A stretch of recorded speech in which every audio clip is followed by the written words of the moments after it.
Hi, Bashar. And to you, good day. I can't believe I'm here, number one. Well, Really you must believe it on some level. I do. All right. I don't know where to start. At the beginning. Thank you. Whatever that is, it's up to you. Okay. After thinking about where to begin, I chosen to start with the belief system. Yes. You said that it's important to choose a belief system. Yes. I'm having a hard time with that. Are you? Not in all cases. Sometimes it is easy for you. Understood, but I don't know why it's easier sometimes and not easier other times. Because when it is easy, you do not bring expectation into it. You just do it.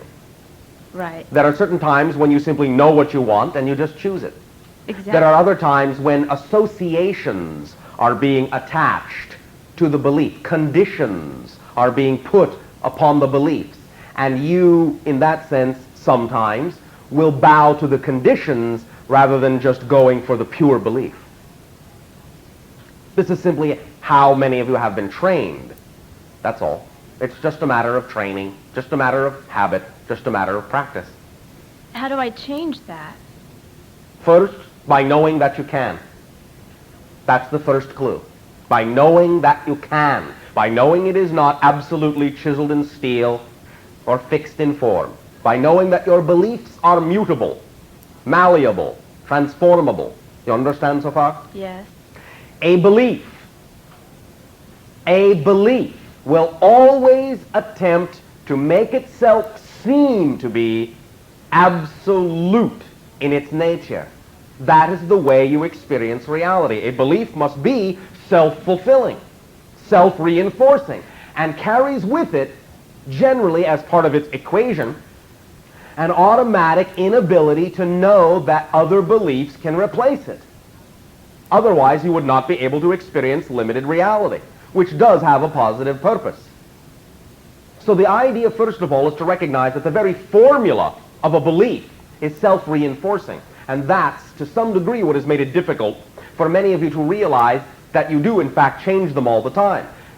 Many times when you change your belief, you don't really realize that you have, because the new belief leaves no clue of the old belief and leaves no awareness that there can be a new belief after that. You understand me so far? Yes. All right. Are you sure? No. All right. Each belief is an equation that sets up a certain reality. That reality has to appear for the purpose of experiencing that reality as if that really is the only true reality that exists at that moment. Thus, by definition, many realities are exclusive of the possibility of even knowing that another reality can exist. That's how belief systems can manifest in physical reality. Now you're in the transformational age, where you are beginning to include as one of your belief systems that other belief systems can exist and that you can actually change from one to the other. That's why you're exploring this whole notion at all. So now your beliefs are becoming more open-ended, and this is what is causing some confusion in many individuals, and it is also the reason, this idea of self-reinforcing realities, why so many religions and other philosophical belief systems upon your planet always think they have the truth, the one truth, the one right way, and everyone else is wrong. It's because for them that is true. Their truth is true, but all truths are true. That's the whole point. What you're learning now is that all truths are true, but when you're in one particular truth, it designs itself to seem as if all other truths are false. Otherwise, you can't focus on the one truth. You can't experience that one particular truth in all of its limited glory. But now you're beginning to understand that all truths are true. And so now you have the ability to move ahead and to create within yourself an understanding that as soon as you acknowledge that all truths are equal and equally choosable, and one does not have more power than another to manifest, then you begin to equalize and balance all the possibilities in your life, and then it's just a matter of preference, not a matter of, well, I can't choose that one because it's more difficult than this, or if I choose that, it will make it impossible to choose that one. Now it's just, all right, here's this choice, here's that choice. It's positive, it's negative. Doesn't matter. I just prefer this. I just prefer that. And knowing, as we said before, that the act of choosing itself, the act of making the decision itself is the creative act, then you can know that as soon as you choose, you have changed the entire reality. With every choice comes a change of the reality. Completely, completely, completely.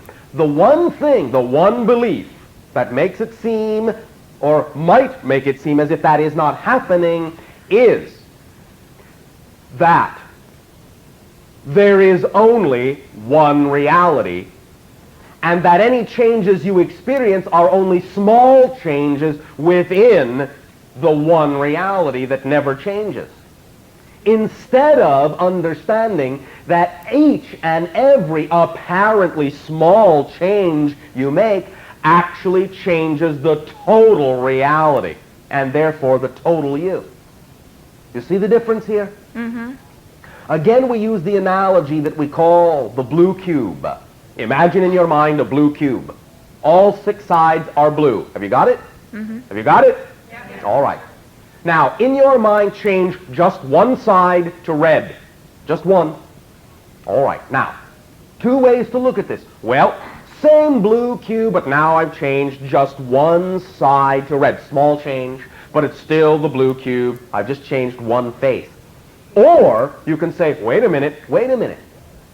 A cube with 5 blue sides and 1 red one is fundamentally different than a cube with 6 blue sides. They are 2 completely different concepts, 2 completely different cubes, 2 completely different realities. So it's not just a small change, everything has changed. This is another equation. This is another belief altogether, and has nothing to do with the old cube. When you look at it that way, it becomes easy to change everything in your reality, because you know that any change is a change in everything.